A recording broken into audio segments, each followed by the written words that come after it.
Hello, and welcome to My Week in Baseball. I'm your host, Phil Estruth Harrison. You're listening to episode 16. Recent episodes are published in podcast format on Buzzsprout, Spotify, Stitcher, and iHeartRadio, while all episodes are available in a video version on YouTube. So you have many ways to enjoy the show. As always, thanks to Brunjo Productions from Nashville for the intro music created especially for this show. Learn more at brunjo.com. Well, fans, today I'll give you my impression of the Mariners and Angels having recently returned from a trip to Seattle. Of course, we'll also have a timely Blimerick, our blast from the past, and the cap of the day. So let's get right to it. Okay, today's cap of the day is a Mariners-themed red, white, and blue cowboy hat. That's right. This was a special giveaway to those who attended games on the 4th of July in 2018. And I was lucky enough to be there at that time. It's quite a nice looking hat. If you're watching on YouTube, you can see it, but I will describe it for you. It's got red and white stripes that run up from the front, from the brim all the way up the top of the cowboy style hat. The sides of the hat are curved up a bit. It's got a blue band around the center of the cap with silver stars. And it's got the dark blue Seattle S with the Navigators logo in the middle of the S. It's really a great celebration of America and the 4th of July, and a super way to honor America's pastime on the 4th.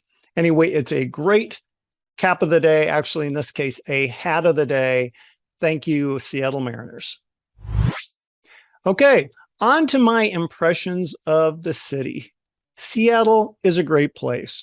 The downtown is bounded by Elliott Bay to the west, Interstate 5 to the east, the Space Needle on the northern edge, and stadiums, that's plural, on the south. And that's because there are two parks right next to each other. There's Lumen Field, where the Seahawks play, and T-Mobile Park for the Mariners, right next door to each other. It's a really nice complex. The stadiums have a similar looking arched roof design, so they really fit in that district of the city. And you can walk from the north end, not too far from, say, the Space Needle territory, down to the Mariners ballpark in 30, maybe 45 minutes. But you'll want to allow extra time so that you can visit Pike Place Market or stroll the waterfront along the way.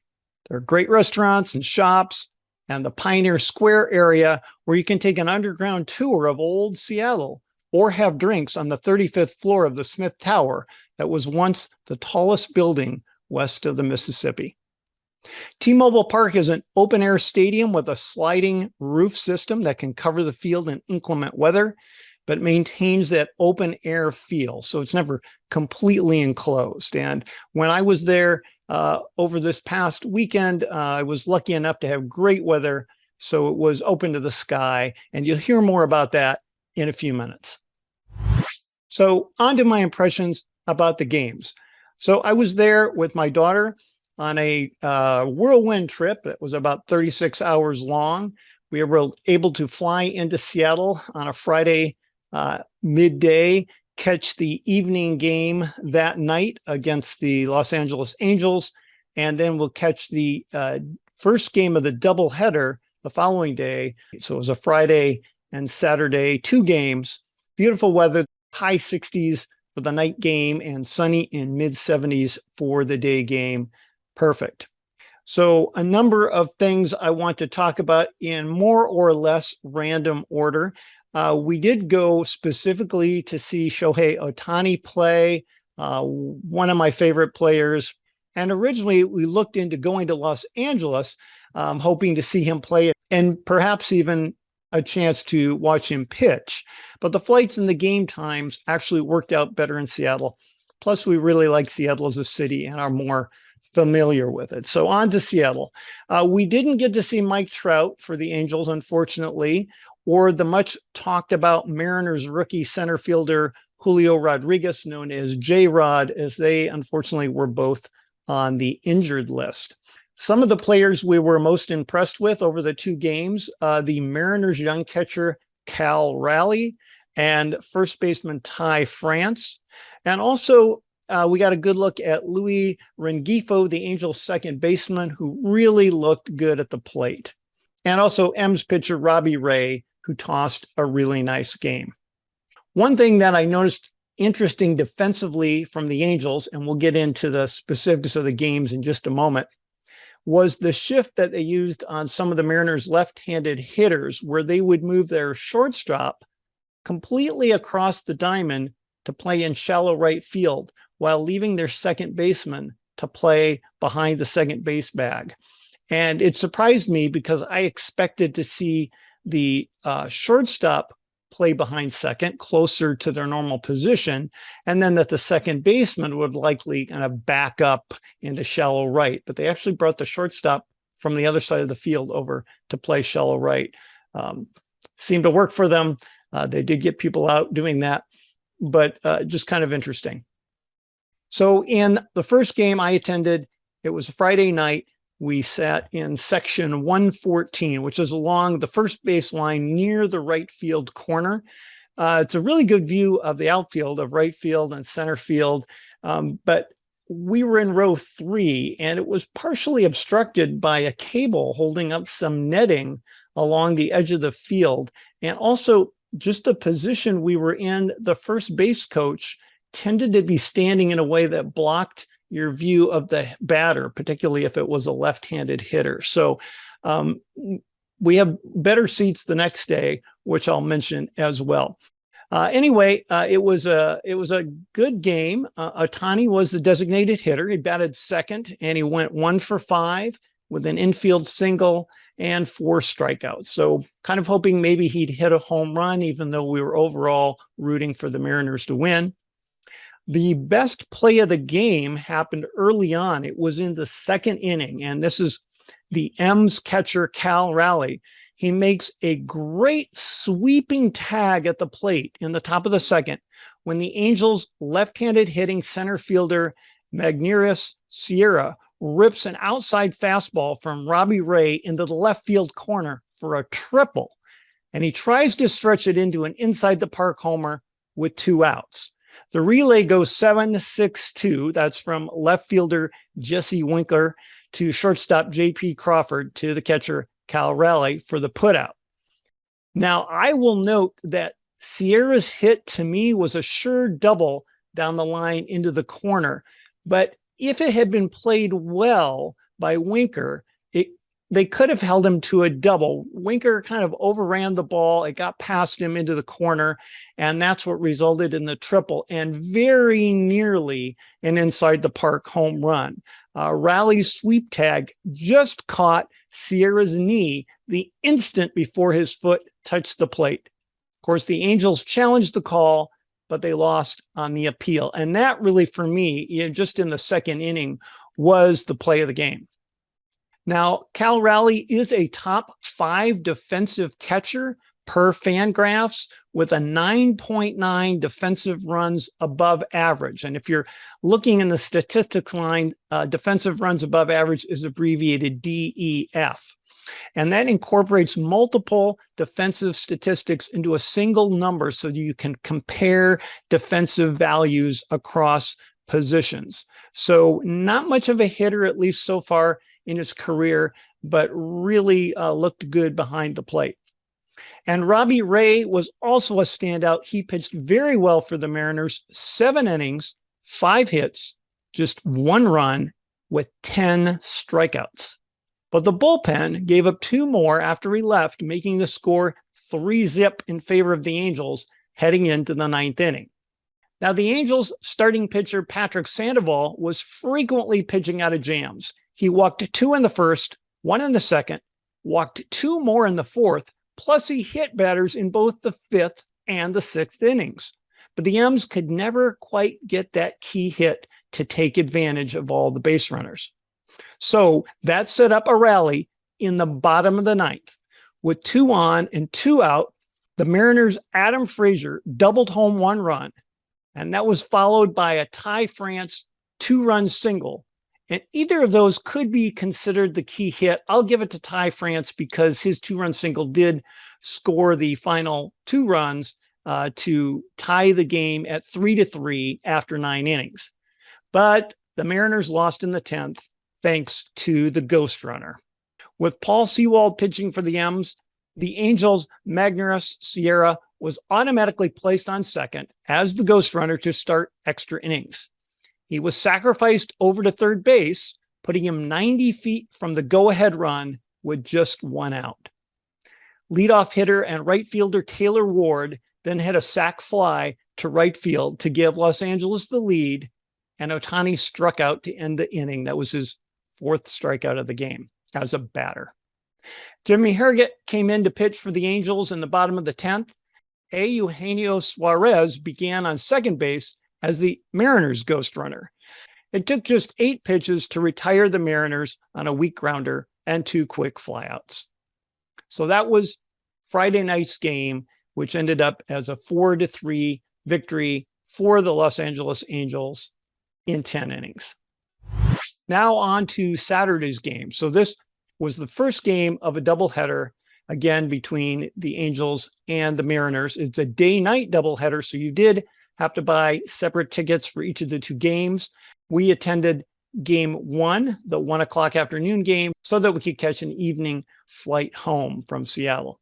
This time we sat in section 126 in the 37th row, and this is behind home plate, just a little bit off the first baseline. These tickets cost just a few dollars more than the tickets the night before that were out in the right field corner. And I thought it was an excellent value. It was a shady spot to sit on a sunny day, and you could see the plate clearly. You could see the batters very easily, didn't need to have the binoculars out. Really nice view from behind the plate. One interesting thing that happened in this game was that we got to see an unexpected flyby several times by the U.S. Navy Blue Angels, who were in their Boeing FA-18 Super Hornet jets. They were flying from nearby Boeing Field as they were in town to participate in Seattle's annual Seafair event, which you can learn more about at seafair.org. Really impressive piloting to fly those things practically wing to wing. Now, the best play of this game was a 2-run homer beyond the 376-foot mark in left field by Ty France of the Mariners. This happened in the 3rd inning, and it turned out to be the game-winning run in a 2-1 pitcher's duel. Jaime Barrea and journeyman Mike Mayers combined on a 4-hitter for the Angels, while 4 Seattle pitchers gave up 7 hits, with rookie starter George Kirby picking up the win with 8 Ks and just 1 run in 6 innings pitched. And Erik Swanson, who was having an excellent season in relief with a 1.07 earned run average and 11.5 strikeouts per 9, K per 9, closed it out for the save for the Mariners. Now, Ohtani, who I was impressed with because he played a day game following a night game, and he also played the second game of the doubleheader as well, which I think for a star player is admirable, since oftentimes they'll get a day off, especially if they have an afternoon game followed by a night game. So thanks, Ohtani, for playing in all of those games. Anyway, in the second game that I saw, which was the first game of the doubleheader, Ohtani went 0 for 4 with 3 flyouts, and then with a runaround in the 7th, the M's brought in reliever Andres Munoz to face Shohei and struck him out. Munoz has a 13.5 K per 9 this season, which is absolutely outstanding. Although I did look this up, and Mets closer, formerly with the Mariners, Edwin Diaz, has an unbelievable 18 strikeouts per 9 inning. That's 2 strikeouts an inning on average this year. But Munoz did well, and it was a good call by the Mariners to bring him in to face Ohtani in that situation. So those are all my game impressions. So it was a 4-3 win for the Angels in the night game on Friday, and then a 2-1 pitchers duel in game 1 of the doubleheader on Saturday. So a lot of fun. Thank you, Mariners, and thank you, Angels. Next up, something to honk about.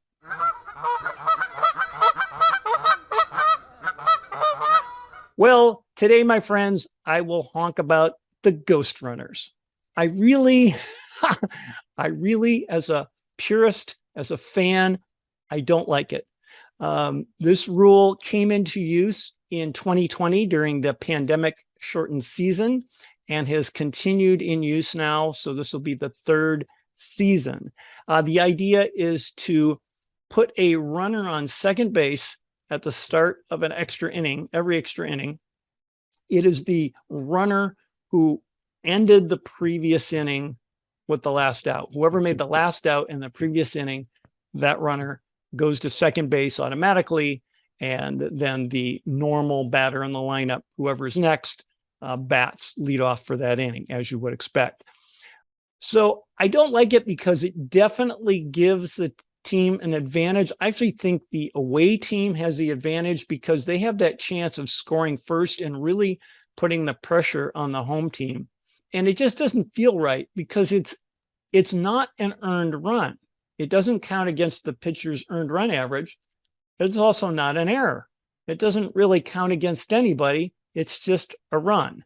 So you can get a loss by giving up that run, but you didn't put that runner on base and neither did the previous pitcher. So it's strange in that way. I really don't like it.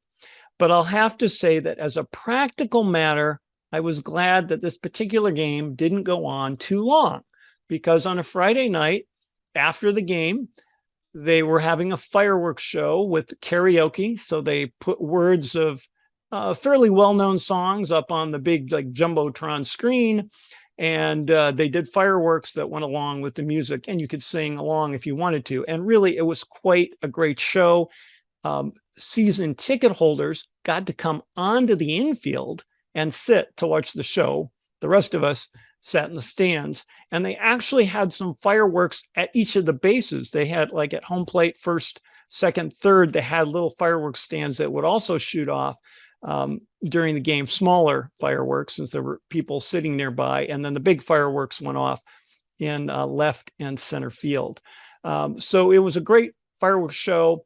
And we didn't actually get back to our hotel until midnight. So really, I wouldn't have wanted the game to go on 15 or 16 innings. But at the same time, I really don't like the ghost runner. I would have just liked the game to get over quickly in the natural way, having a runner get on, get a hit, get a walk, something that was real baseball rather than this ghost runner idea with which I associate in my mind with being a kid and say, playing wiffle ball or that type of thing where you didn't have enough people playing in the backyard. So you'd say, oh, there's a ghosty on second. And then the next person would get a hit. Oh, ghosty scores. It feels kind of like that to me. So not my favorite thing as a baseball fan, but I have to admit that I was glad that this particular game didn't go on too long. So how has the ghost runner worked out? Has it served its purpose? Well, in the 2 years leading up to the rule change, 76 games went beyond the 12th inning, which that's getting to be a pretty long game, right? Since then, in the 2 seasons that it's been in full use, and this is now the 3rd season, those 2 seasons that had been in full use, there were only 5 games, according to baseballrulesacademy.com, only 5 games that went beyond the 12th since then. So it is certainly having the desired effect. I don't know how you feel about that. You can certainly comment, and I'll relay your comments in the next episode. Okay, it's time for our blast from the past.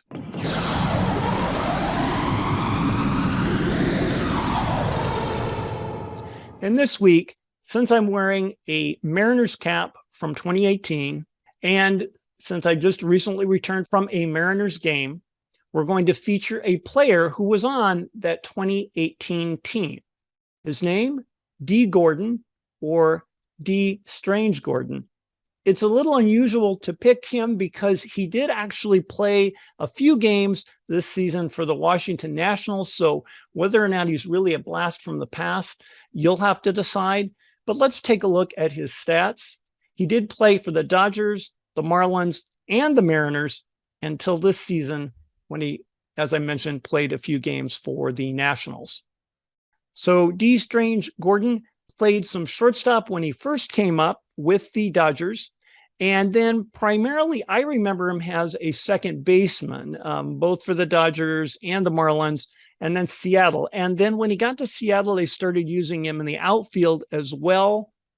They had Robinson Cano at second for part of that time, which is why Gordon ended up in the outfield. He's certainly quick and I think did a reasonably good job at playing that position. Although overall, his career is fairly ordinary, he did have one really spectacular year, and that was his age 27 year in 2015 with Miami, when he led the league with 205 hits, as well as 58 stolen bases. That's a lot. Now, he also, unfortunately, led the league in caught stealings with 20. So that's not really a very good success rate. It's a little bit under, 75%? But he did manage to score 88 runs. He batted .333, had an on-base percentage of .359. Now, he didn't walk much, but still, that's a good on-base percentage. Slugged .418, as he only hit 4 home runs and 24 doubles, and he did have 8 triples, for an OPS plus of 116, meaning 16% above average. He did play second base that season. He was an all-star. He came in number 16 in the MVP voting, so a top 20 MVP candidate that year. He won a Gold Glove, and he was a Silver Slugger. So he had a very good season. I remember him in a game in 2018 with Seattle, and a really excellent play that he made going deep behind the bag at second base and whirling around in a 180 degrees and throwing the runner out on a really super play. So I remember thinking of him as a good defender, and he did win the Gold Glove a few years before that in 2015. Now, when I looked up his defensive stats, though, they were really less than stellar. So I looked up Dee Strange-Gordon at Fangraphs.com. I was looking at his defensive runs above average. So overall, not that impressive, but let's take a look. See, 2015 was the year that he won the Gold Glove and did quite well offensively. He also was a good defender at 8.4 defensive runs above average. For his career, though, his total defensive runs above average is minus 17. So part of that may be that he ended up playing rather out of position. He was used a fair amount in the outfield. Maybe he would have been better off having stayed at second base. But he certainly had an excellent year in 2015. His overall batting stats for his career, he has played 11 years. That includes 22 games for the Washington Nationals this year. Overall, his career batting average, 286, which is respectable. 319 on base percentage. It's okay. Not really what you'd want to have for leadoff hitter, but if you batted him, say, ninth for his speed, that wouldn't be too shabby. And career OPS plus of 89. So that means he's 11% below league average offensively. So really, you were keeping him for his speed. He has a career stolen bases of 336 with 102 caught stealing. On a 162 game average, he would average stealing if he played every game, although no player really plays every game. But if he did, for 162 game average, he would average 53 stolen bases a year. So that is impressive over the 11 years of his career.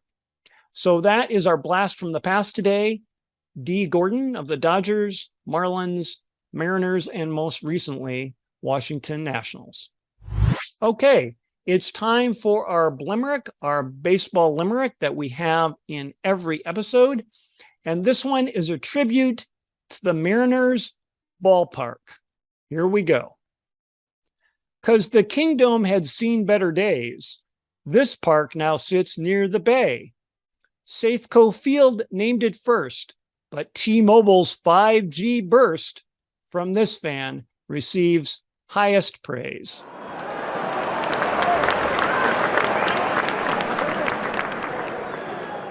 So as many of you know, Seattle originally had the Kingdome, which was torn down for what is now known as T-Mobile Park, but was originally Safeco Field. So that's all for today, my friends. Join us next time because honestly, what can be better than talking baseball? Thank you for joining us. I'm your host, Phil Estruth Harrison. We'll see you next time on My Week in Baseball.